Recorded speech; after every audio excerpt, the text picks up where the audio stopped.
और समाज का हम नकारात्मक पहलू देख रहे हैं, उसी दौर में समराथल फाउंडेशन के द्वारा ये जो एक सकारात्मक प्रयास किया जा रहा है वो काबिले तारीफ है।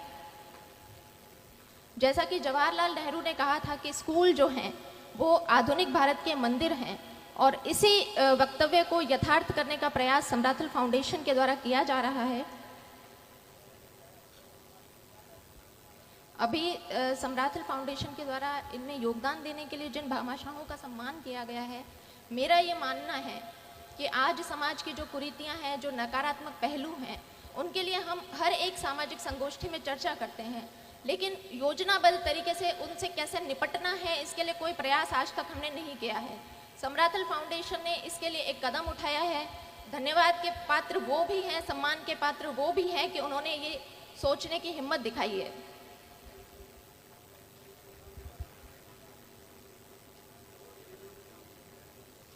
मैं आशा करती हूँ, जैसा अभी स्टेज से अनाउंसमेंट हुआ, कि जिन बच्चों ने अभी प्रतिभा खोज परीक्षा दी है वो इस पंडाल में मौजूद हैं, और अगर यहाँ मौजूद नहीं है तो वो यूट्यूब या अन्य किसी यूट्यूब आदि सोशल मीडिया से वो जुड़े होंगे। तो आज आप सभी बच्चे ज़िंदगी के ऐसे मोड़ पर खड़े हैं जहाँ आपके सामने बहुत सारी चुनौतियाँ, संघर्ष आने वाले हैं। इन संघर्षों से यदि आपको लोहा लेना है तो आपको मोटिवेटेड रहना होगा। अब कुछ जिज्ञासु बच्चों के मन में यह प्रश्न आ सकता है कि ये मोटिवेशन क्या होता है और हमें इस मोटिवेशन की आवश्यकता क्यों पड़ेगी। तो मोटिवेशन होता है किसी व्यक्ति का लक्ष्योन्मुखी व्यवहार है, उसे ऊर्जान्वित करना, उसे सक्रिय करना मोटिवेशन होता है। तो क्या ये मोटिवेशनल स्पीचेस सुन के आप सेल्फ मोटिवेटेड हो जाएंगे? बिल्कुल होंगे, लेकिन आने वाले सिर्फ 24 और 48 घंटों के लिए होंगे। तो जिस प्रकार से हमारे शरीर में किसी तत्व की कमी हो जाती है, हमें उसके लिए सप्लीमेंट्स लेने पड़ते हैं। जब तक हम सप्लीमेंट्स लेते हैं तब तक हमारे शरीर में उस तत्व की कमी नहीं होती है। जैसे ही हम सप्लीमेंट लेना बंद करते हैं, फिर से हमारे शरीर में उन तत्वों की कमी हो जाती है। इसी प्रकार मोटिवेशन है। यदि आप बाहर से इसके सप्लीमेंट्स लेंगे तो वो कुछ दिनों में, कुछ घंटों में वो धूमिल हो जाएंगे। इसके लिए आपको क्या करना है? आपको आत्म मंथन करना है, आत्मचिंतन करना है कि आप डॉक्टर, इंजीनियर, आरएएस, आईएएस क्यों बनना चाहते हैं। और जिस दिन इस प्रश्न का आपने जवाब खोज लिया खुद से, तो आपको बाहरी सप्लीमेंट्स की आवश्यकता बिल्कुल भी नहीं पड़ेगी। जब मैं 8वीं कक्षा में थी तो एक प्रतियोगिता में मैंने तृतीय स्थान हासिल किया, और उस दौरान मुझे उपखंड अधिकारी से सम्मानित होने का मौका मिला। जब उपखंड अधिकारी की गाड़ी हमारे स्कूल के प्रांगण में आई तो उस गाड़ी पर लगी बत्ती को देखकर मेरा बाल मन सम्मोहित हुआ था।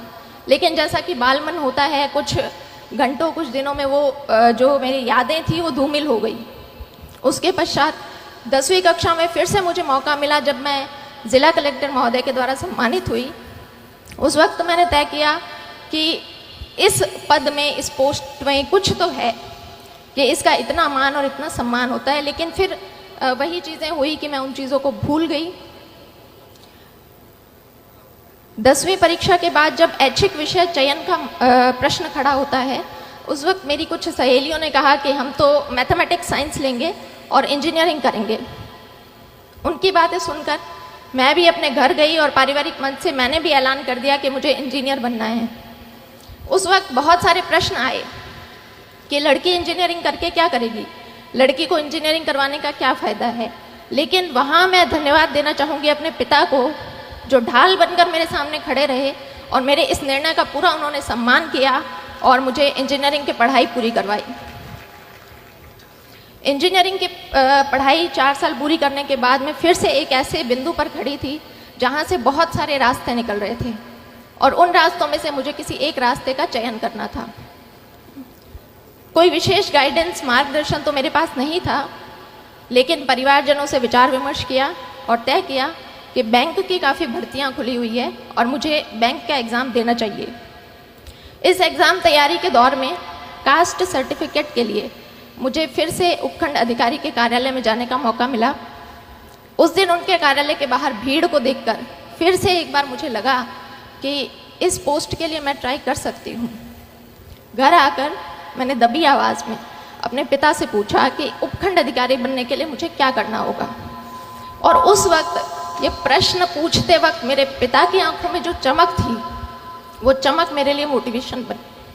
बाद में पता चला कि मेरे पिताजी ने भी अपनी युवावस्था में इन परीक्षाओं की तैयारी की थी, लेकिन वो सफल नहीं हो पाए। तो मैंने तय कर लिया कि मुझे इस परीक्षा को देना है और इसमें सफल भी होना है।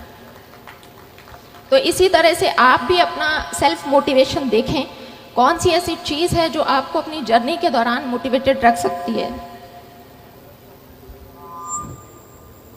मैंने RS 2013 की परीक्षा दी, उसमें मेरी 77वीं रैंक से चयन हुआ, लेकिन चूंकि RS के पद कम थे इसलिए मुझे राजस्थान लेखा सेवा अलॉट हुई।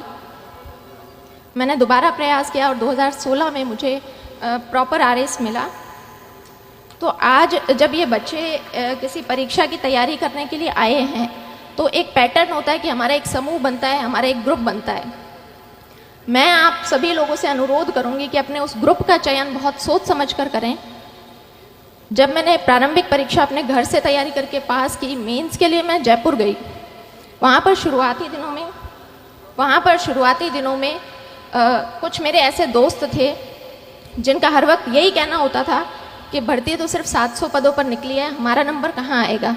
हमसे पहले भी बहुत से बच्चे हैं जो तैयारी कर रहे हैं, हमारा नंबर कहाँ आएगा। तो मैं भी उन शुरुआती दिनों में काफ़ी नेगेटिविटी से घिर गई थी। फिर मैंने तय किया कि जब परीक्षा तो देनी ही है तो क्यों ना अपना समूह बदल लिया जाए। फिर मैंने 2 ऐसी लड़कियों का चुनाव किया जो मेरे ही बैकग्राउंड से थी।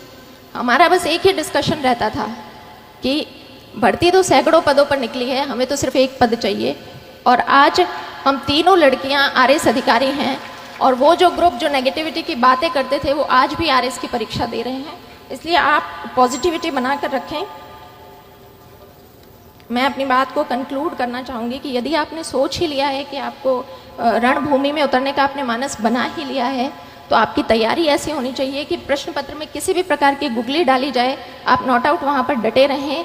4 बांस 24 गज अंगुल अष्ट प्रमाण, ता ऊपर सुल्तान है, मत चूके चौहान। जय हिंद, जय भारत।